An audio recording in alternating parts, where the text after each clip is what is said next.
I know that you have been very passionate about horses, both you and Simone, on horses, and a lot of advocates have asked me what's going on with horse slaughter, right? So in 1998, California, led by Kathleen Doyle, did a ballot measure. This was 27 years ago to stop horse slaughter. It passed 60-40 in California. It not only won in coastal California, but it won in Kern County, in the conservative county in the Central Valley, and it won in San Joaquin County. It was kind of the first ever demonstration that the public does not like the idea of horses being rerouted from people's pastures or from sport like horse racing or horses that were used by police, and mounted police department units, then slaughtered for human consumption and shipped to Japan or France or Kazakhstan for meat. And after Kathleen did that ballot measure, with California again leading the way by passing this statute in contemporary times, we've been trying to get this practice banned in Congress. And for one reason or another, it's not like the California legislature where every bill gets a hearing. We were all like so steep down there, like the world like fell apart for all of us. But It did. it was amazing. Like the Congress kept operating, and I had my team in DC, and I was making phone calls from like the van that we had or the truck that we had down in New Orleans to senators. And in 2005, there was a vote in the US Senate to forbid any USDA spending on inspecting slaughterhouses in the United States. So at the time, we had three slaughterhouses. There was one in DeKalb, Illinois. There was one in Fort Worth, Texas, and there was another Three in for Kaufman, horses. Texas. Three Three for for horses. horses. Okay. Three for horses. Then it used to be like, roll that back another 30, 40, 50 years, we had dozens of horse slaughter plants. I grew up in Connecticut, and we had a horse slaughter plant there when I was a little kid.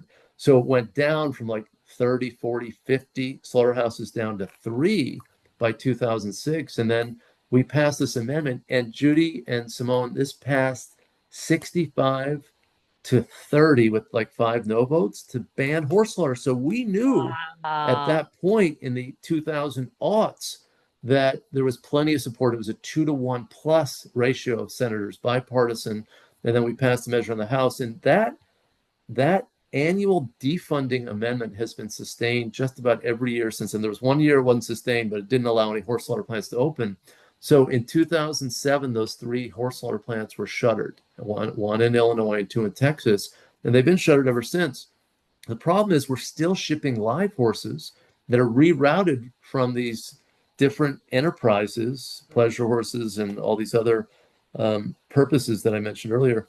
They're shipped, 80% of them now are going to Mexico, and 20%, maybe even a little less, going to Canada.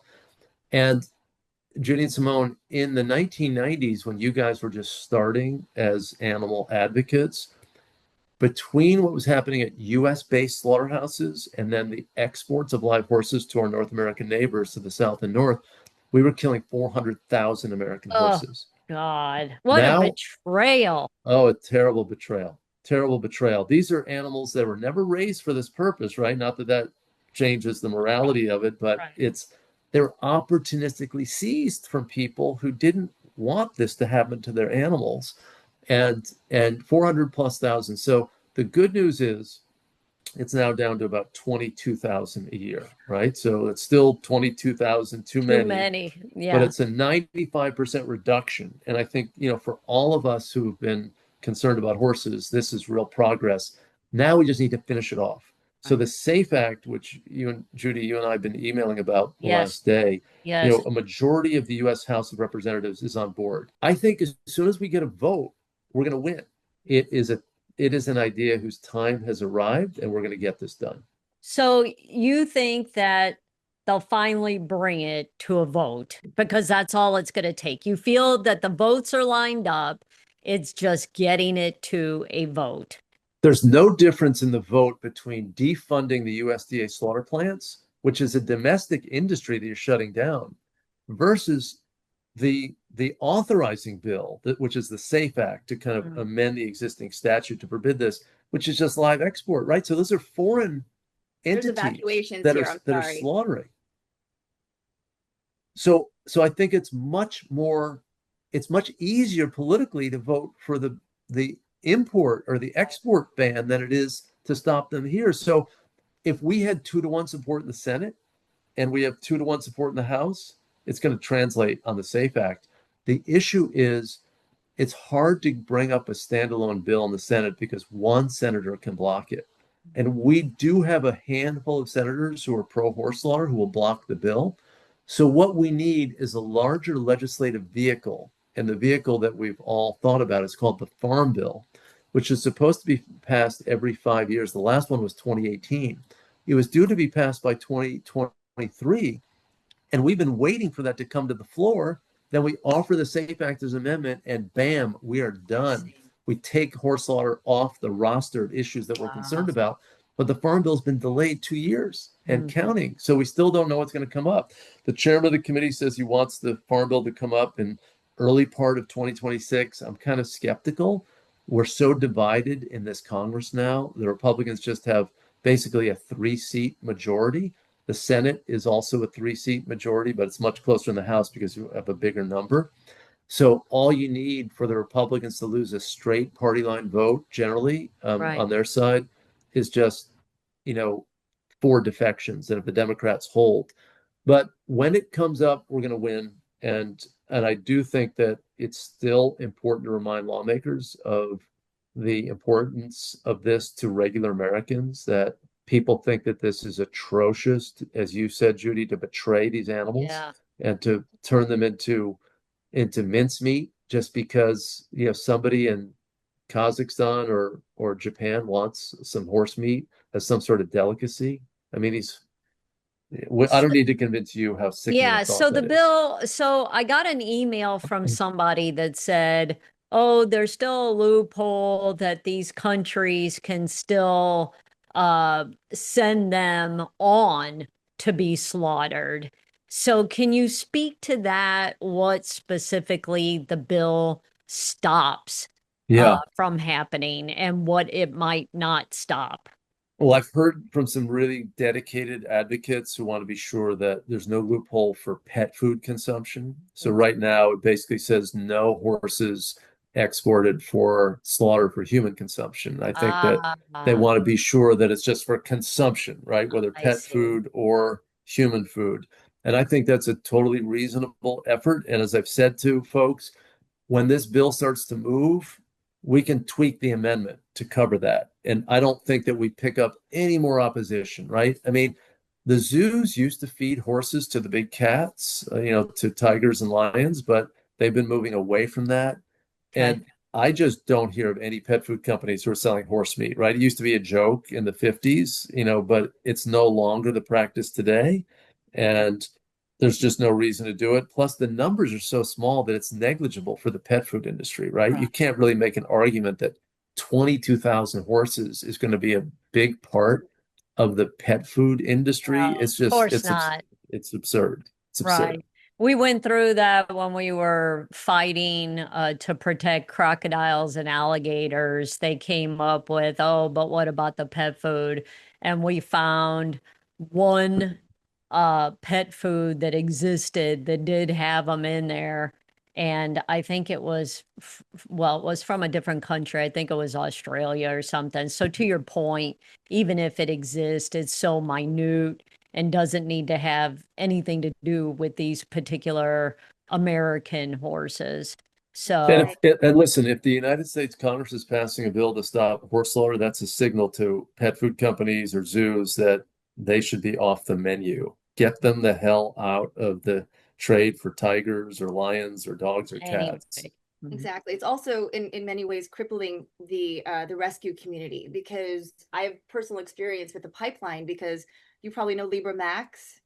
Libra and I have stayed up countless nights. Jane Velez Mitchell is now involved in it as well, of purchasing these animals, these horses, and we actually got a herd of cows as well from the same Oklahoma kill pen.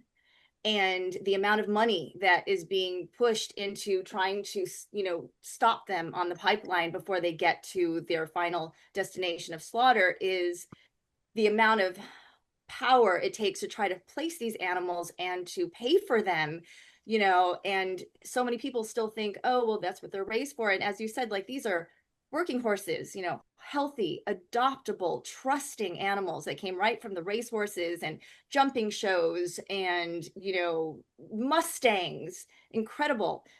At least so many organizations have supported this that aren't like your typical ones. You know, you've got like the jumping, you know, association, the trotting association, the jockey club, all coming out and saying, well, this is insane. This is insane that these horses are being used for this, which isn't your typical people that stand up for every single, you know, bill that we propose. Even Hollywood has gotten involved, which I thought was amazing. There's this organization called the Wild Beauty Foundation, and they brought in the veterans to talk about how horses help them through trauma.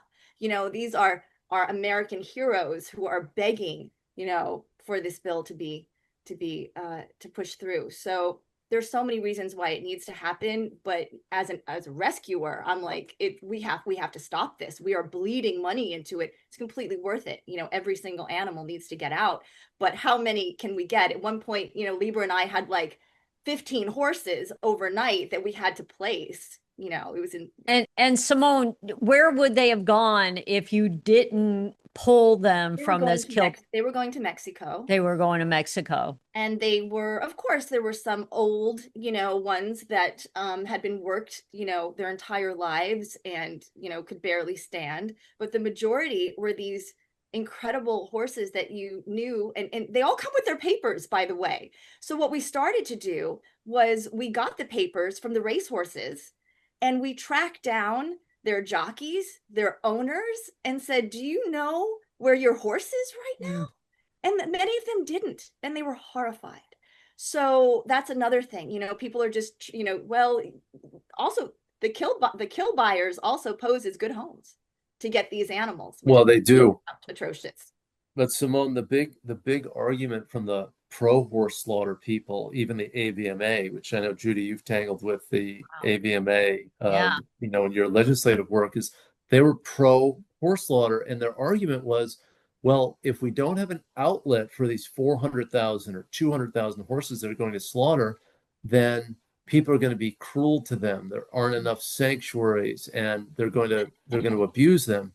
And now what we've seen is the disproving of their thesis, because we went from 400,000 to 20,000. So there are 380,000 horses that are no longer being shipped annually to slaughter. And where are all these massive cruelty cases? Where is the abandonment? We're going to have horses running all over our towns. Right. I mean, and the other thing is, I must say, is that these people were feigning concern for horses when it was people like you and Libra, Simone, who were the ones who were sacrificing and caring for them. Who were these people who were saying they were so damn concerned and they didn't lift a finger to provide additional sanctuary capacity for the animals? That's right. Where's the AVMA? Yeah, where are they in that?